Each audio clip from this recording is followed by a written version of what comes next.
당신이 아침에 일어났는데 갑자기 누군가 집에 들이닥쳐서 너 이제 우리 거야 라고 말한다면 어떨까요? 거부할 수도 없고 도망칠 수도 없고 가족에게 작별 인사조차 할 수 없다면요. 명나라 1570년 자금성에서 이런 일이 실제로 일어났습니다.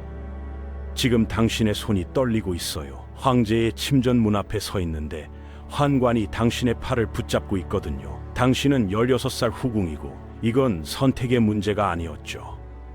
명나라 후궁의 진짜 삶, 지금부터 이야기해 보겠습니다. 당신은 14살입니다. 베이징 외곽의 한 저택에서 자랐는데 아버지는 지방 관료였고 어머니는 명문가 출신이었어요. 평범한 아침이었죠. 마당에서 새들이 지저귀고 어머니가 차를 준비하고 있었는데 갑자기 대문이 쾅 하고 열리면서 황궁 환관들이 나타났습니다. 황제 폐하의 명이다. 이 집 딸을 궁으로 데려간다. 아버지의 얼굴이 하얗게 질렸고 어머니가 당신을 껴안으려 했지만 환관이 밀쳐냈어요. 짐을 쌀 시간도 없었고 작별 인사도 못했으며 환관들이 당신의 팔을 잡아 끌었죠. 뒤돌아보니 어머니가 무릎 꿇고 울고 있었는데 그게 마지막이었어요. 수레에는 당신처럼 끌려온 소녀들이 15명 있었는데 모두 14살에서 16살 사이였고 다들 귀족 집안 출신이었어요. 한 소녀가 조용히 흐느끼고 있었는데 환관이 소리쳤습니다. 입 다물어. 소녀가 움찔하면서 울음을 삼켰고 당신도 눈물을 참았어요. 울면 안 된다는 걸 본능적으로 알았거든요. 사흘 후 자금성이 보였는데 붉은 벽이 끝없이 이어져 있었어요. 문이 열렸을 때 그 크기에 숨이 막혔는데 황금빛 기와와 거대한 기둥, 끝이 보이지 않는 복도들이 펼쳐져 있었거든요. 환관들이 당신을 큰 홀로 끌고 가서 명령했어요. 옷 벗어. 15명의 소녀들이 떨면서 옷을 벗었고 다른 환관들이 들어와서 하나하나 살펴보기 시작했죠. 피부를 만지고 입을 벌려 이를 확인하고 손과 발을 검사했는데 당신 옆에 있던 소녀가 갑자기 끌려나갔어요. 어깨에 점이 있다. 내보내라. 소녀가 비명을 질렀지만 끌려나갔고 문이 닫히는 소리가 들렸죠. 당신은 통과했습니다. 15명 중 9명만 남았어요. 다음은 전족검사였는데 환관이 당신의 발을 잡고 천을 풀었죠. 5살 때부터 무거운 발이 드러났는데 작고 기형적이었고 발가락이 발바닥 쪽으로 구부러져 있었어요. 환관이 고개를 끄덕이면서 말했습니다. 합격이다. 합격이라는 말이 이렇게 두렵게 들린 적은 없었어요. 첫날 밤 당신은 다른 소녀들과 함께 작은 방에 갇혔는데 문이 잠겼고 창문도 없었어요. 한 소녀가 문을 두드리면서 외쳤는데 아무 대답이 없었죠. 소녀가 계속 두드리자 문이 활짝 열렸고 환관이 들어와서 그 소녀의 뺨을 때렸어요. 찰싹 소리가 방 안에 울려 퍼졌는데 환관이 소리쳤죠. 조용히 하지 못해. 소녀가 바닥에 쓰러졌고 환관이 나간 뒤 문이 다시 잠겼어요. 훈련이 시작되었습니다. 매일 새벽 4시에 종소리가 울렸고 일어나지 않으면 찬물을 끼얹었어요. 차를 따르는 법, 절하는 법, 걷는 법을 배웠는데 전족한 발로 걸으면서 절대 비틀거리면 안 됐거든요. 비틀거리면 매가 날아왔는데 대나무 막대로 손등을, 종아리를, 등을 때렸지만 소리를 내면 안 됐어요. 환관이 말했습니다. 고통을 참는 것이 첫 번째 교육이다. 한 소녀가 견디지 못하고 울음을 터뜨렸는데 환관들이 그 소녀를 끌고 갔어요. 소녀는 사흘 동안 어두운 창고에 갇혔는데 물도 밥도 없이 지내야 했죠. 나왔을 때 소녀는 완전히 달라져 있었는데 눈빛이 죽어 있었거든요. 이건 특별한 이야기가 아닙니다. 명나라 자금성에서 흔했던 일이었어요. 6개월이 지나서 당신은 15살이 되었고 이제 황제의 연회에 시중을 들 수 있는 자격이 생겼어요. 첫 연회 날 당신은 떨리는 손으로 술잔을 들었는데 귀족들이 가득한 홀이었고 한 귀족에게 술을 따랐죠. 귀족이 당신의 손목을 스쳤는데 기분이 나빴지만 표정을 지을 수 없었어요. 그때 높은 자리에서 누군가 당신을 지켜보고 있었는데 황태후였어요. 그녀의 눈이 당신에게 고정되어 있었고 당신은 숨이 막혔죠. 술을 따르는 손이 떨려서 잔이 약간 흔들렸는데 술이 테이블에 한 방울 떨어졌습니다. 황태후의 눈빛이 차갑게 변했고 당신은 즉시 무릎을 꿇으면서 말했어요. 죄송합니다, 마마. 긴 침묵이 흘렀는데 황태후가 천천히 고개를 끄덕였죠. 이번만 봐주지. 연회가 끝나고 옆에 있던 궁녀가 속삭였습니다. 운이 좋았어. 저번 달에 한 소녀가 술을 쏟았거든.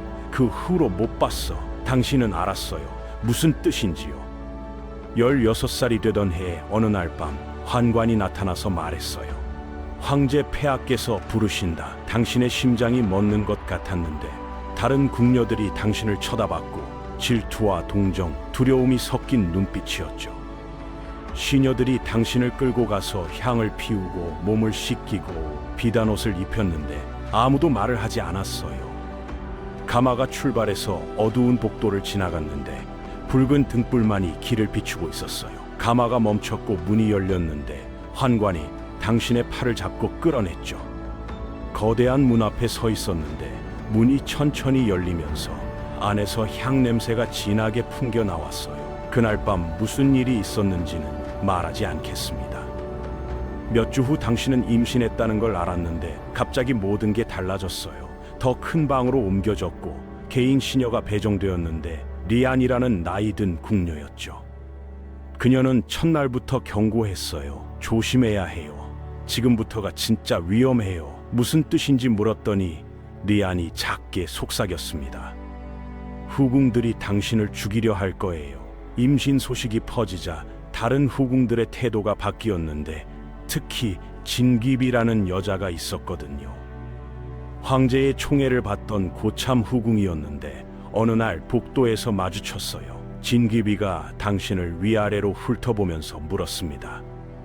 임신했다면서? 목소리가 차갑게 식어 있었는데 그녀가 말했죠. 축하해.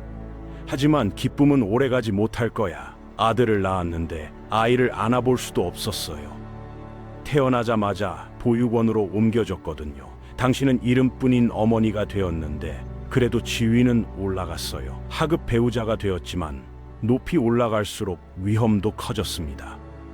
석 달 후 위기가 찾아왔는데 어느 날 새벽 환관들이 몰려와서 외쳤어요. 일어나! 당신을 끌고 나갔는데 아무도 대답하지 않았죠. 황태후의 전각으로 끌려갔는데 그곳에는 황태후와 환관들 그리고 진귀비가 서 있었어요. 환관이 무언가를 가져왔는데 이상한 약초들이었죠. 환관이 말했습니다. 이것들이 당신 방에서 발견되었다. 저주의식에 쓰이는 약초다. 황제 폐하를 저주했느냐. 황태후의 목소리가 얼음장처럼 차갑게 울려 퍼졌어요. 당신이 소리쳤지만 아무도 믿지 않았습니다. 아닙니다. 저는 그런 적 없습니다. 옆에 처형인이 서 있었는데 칼을 들고 있었거든요. 황태후가 손짓하면서 말했어요. 무릎 꿇어라. 환관들이 당신을 바닥에 눌렀고 처형인이 다가왔는데 칼이 목 뒤에 닿았죠. 당신은 눈을 감았습니다. 이제 끝이구나. 아들의 얼굴이 떠올랐어요. 그때 누군가 뛰어들어왔는데 리안이었어요. 그녀가 숨을 헐떡이며 무언가를 들고 있었는데 편지였죠. 황태후가 편지를 받아들어서 읽기 시작했는데 표정이 굳어졌어요. 진귀비가 쓴 편지였는데 모든 음모를 담고 있었거든요. 황태후가 진귀비를 돌아보면서 물었습니다.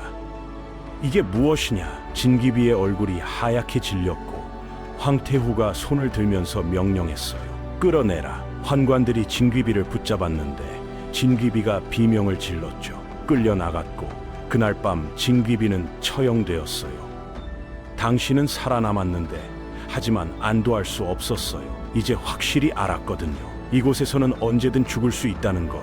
그리고 당신이 위험하면 아들도 위험하다는 걸요. 명나라 후궁들은 이렇게 살았습니다.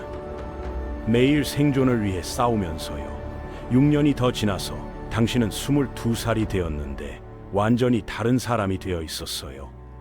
하지만 황제의 건강이 나빠지기 시작했거든요. 기침 소리가 궁전 전체에 울려 퍼졌는데 모두가 알았어요. 황제가 오래 살지 못할 거라는 걸, 새로운 권력 투쟁이 시작될 거라는 걸요. 당신은 결심했습니다. 아들을 이곳에서 구해내야 한다고요. 리안을 불러서 말했어요. 도와주세요. 아이를 빼내야 해요. 리안이 고개를 저으면서 대답했죠.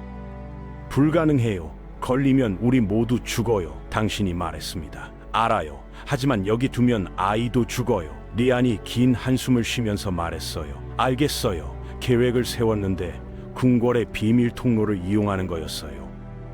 보름 후 밤, 달이 없는 날이었는데 리안이 외부 협력자를 구했죠. 그날 밤이 왔습니다. 당신은 아들의 방으로 갔는데 아이가 자고 있었어요. 7살이었는데 조용히 깨웠죠. 아이가 졸린 눈으로 당신을 봤고 당신이 말했어요. 조용히 해야 해. 우리 여행 가는 거야. 아이가 물었습니다. 어디로요? 당신이 대답했죠. 좋은 곳이야. 엄마 말만 들어. 아이에게 옷을 입혔는데 손이 떨렸어요. 리안이 문을 열면서 말했어요. 지금이에요. 빨리요. 복도로 나갔는데 어둠 속을 조심스럽게 걸었죠. 전족한 발이 아팠지만 참았어요. 모퉁이를 돌았는데 갑자기 발소리가 들렸습니다. 순찰 환관이었는데 리안이 당신을 밀면서 외쳤죠. 기둥 뒤로. 숨었는데 아들의 입을 막았어요. 환관이 지나갔고 숨을 참았죠. 비밀 통로 입구에 도착했는데 좁은 문이었어요. 리안이 열면서 말했습니다. 여기로요. 계단이 아래로 이어져 있었는데 어두웠죠. 한 계단 한 계단 내려갔는데 발이 미끄러웠고 아들을 꼭 붙잡았어요. 통로 끝에 또 다른 문이 있었는데 리안이 두드렸고 문이 열렸어요. 낯선 남자가 서 있었는데 협력자였죠. 남자가 손을 내밀면서 말했습니다. 빨리 주세요. 당신은 아들을 마지막으로 안았는데 아이가 물었어요. 엄마는 안 가요? 당신이 대답했죠. 엄마는 나중에 갈게. 이 아저씨랑 먼저 가 있어. 아이가 말했습니다. 싫어요. 같이 가요. 아이가 당신을 꼭 껴안았는데 눈물이 났지만 참았어요. 당신이 말했죠. 엄마 말 들어야지. 착한 아이지. 아이를 남자에게 넘겼는데 아이가 손을 뻗으면서 불렀어요. 엄마!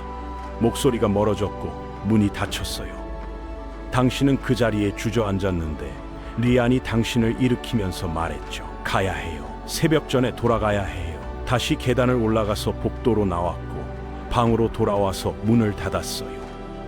그제야 울음이 터졌는데 소리 없이 울었습니다. 계획은 성공했습니다. 아들은 무사히 궁 밖으로 나갔어요. 3년 후 당신은 25살에 죽었는데 아들을 잃은 후궁은 가치가 없었거든요. 대우가 나빠졌는데 방은 추워졌고 밥은 줄어들었으며 아무도 신경 쓰지 않았어요. 전족한 발이 상처가 덧났는데 감염되었고 고름이 났지만 의원이 오지 않았죠.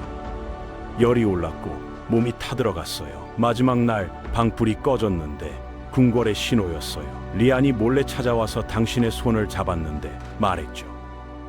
아이는 잘 자라고 있어요. 건강하고 자유롭게요. 당신은 미소 지었고 그날 밤 조용히 숨을 거뒀어요. 하지만 그 순간 저 멀리 시골에서는 한 소년이 뛰어놀고 있었습니다. 햇빛 속에서 웃으면서 자유롭게요. 이게 명나라 후궁의 진짜 삶이었습니다. 화려한 드라마가 아니라 한 인간이 물건처럼 소모되어야 했던 현실이었는데 수백 년간 수천 명의 소녀들이 이런 운명을 겪었어요.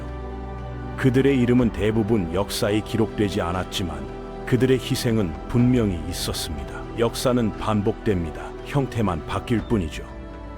지금 이 순간에도 세계 어딘가에서 선택권 없이 살아가는 사람들이 있는데 우리가 이런 이야기를 기억해야 하는 이유입니다. 트루101은 역사 속 감춰진 이야기들을 계속 발굴하고 있습니다. 다음 이야기가 궁금하다면 구독 부탁드려요. 여러분은 이 이야기를 들으며 어떤 생각이 드셨나요? 댓글로 남겨주세요.